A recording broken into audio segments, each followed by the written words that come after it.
Halo Friends, di soal kali ini kita diminta untuk menentukan massa dari logam kobalt yang mengendap apabila diketahui bahwa arus listrik yang digunakan sebesar 0,2 ampere, lalu waktunya adalah selama 2 jam, dan diketahui juga AR dari CO adalah 59, AR dari N adalah 14, dan juga AR dari O adalah 16.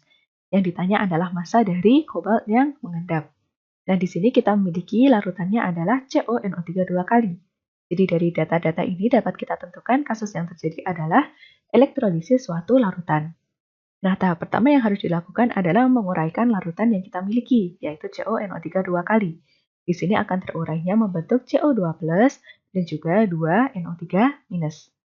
Nah, apabila kita kaitkan terhadap hal yang ditanya, yaitu logam kobaltnya, maka di sini tentu yang berhubungan adalah kationnya, yaitu CO2+. Sementara untuk anionnya, NO3- tentunya tidak berhubungan.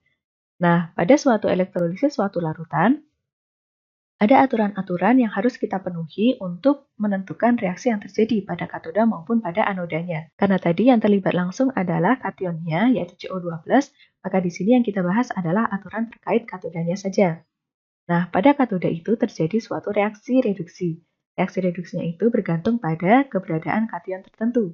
Yang pertama, apabila terdapat kation dari logam aktif, yaitu dapat berupa logam-logam yang berasal dari golongan 1A, dari golongan 2A, atau bisa juga berupa Al atau Mn, maka di sini reaksi reduksi yang terjadi adalah reduksi dari air.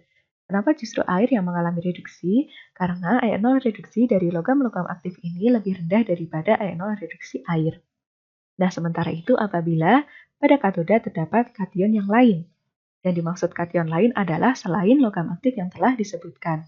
Nah, kemungkinan yang terdapat pada kation lain ini yang pertama adalah adanya kation H+ atau ion hidrogen. Di sini akan membentuk gas hidrogen. Sementara itu untuk kation lain, yaitu dapat berupa logam, di sini dilambangkan sebagai L, dengan muatan N+, maka akan menangkap sejumlah N elektron membentuk logam L tersebut pada keadaan solid dan juga netral. Nah, di sini dapat kita lihat, untuk kation yang kita miliki tadi adalah CO2+, itu termasuk kation lain, yang merupakan logam. Jadi logam N+, ya, termasuk reaksi yang paling bawah. Maka di sini dapat kita tentukan pada katodanya akan terjadi reaksi reduksi dari CO2+ tadi.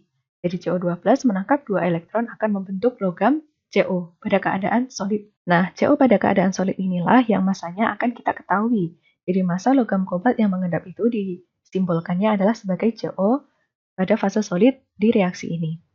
Nah, untuk menentukannya, kita akan menggunakan rumus berikut, yaitu massa atau dilambangkan sebagai M kecil, itu adalah massa ekivalen dikalikan F. Sementara massa ekivalen itu senilai AR dari logam, yaitu tadi ArCO, dibagi perubahan bilangan oksidasi yang terjadi. Sementara F-nya itu senilai I dikalikan T dibagi 96.500. Nah, di sini dapat kita ketahui ArCO-nya adalah 59. Lalu dibagi perubahan bilangan oksidasi. Perubahan bilangan oksidasi ini yang dimaksud adalah dari CO-nya. Dari CO dari 2+ membentuk CO dalam keadaan netral. Nah, CO pada keadaan CO2+ itu memiliki bilox plus 2 sesuai muatannya. Sementara pada CO keadaan solid atau netral itu merupakan unsur bebas ya, sehingga biloxnya adalah 0. Jadi di sini perubahan bilangan oksidasi yang terjadi adalah 2. Lalu kita kalikan I kali T telah diketahui pada soal tadi, yaitu di situ adalah 0,2 ampere, dikalikan T-nya adalah 2 jam. Tapi di sini kita konversikan menjadi detik. Jadi 2 dikalikan 3.600 detik. Lalu dibagi konstanta 96.500. Nah, ini apabila dikalkulasikan, maka akan kita peroleh nilai sebanyak 0,44 gram. Inilah massa logam kobalt yang mengendap. Sekian dan terima kasih. Sampai jumpa di pertanyaan berikutnya.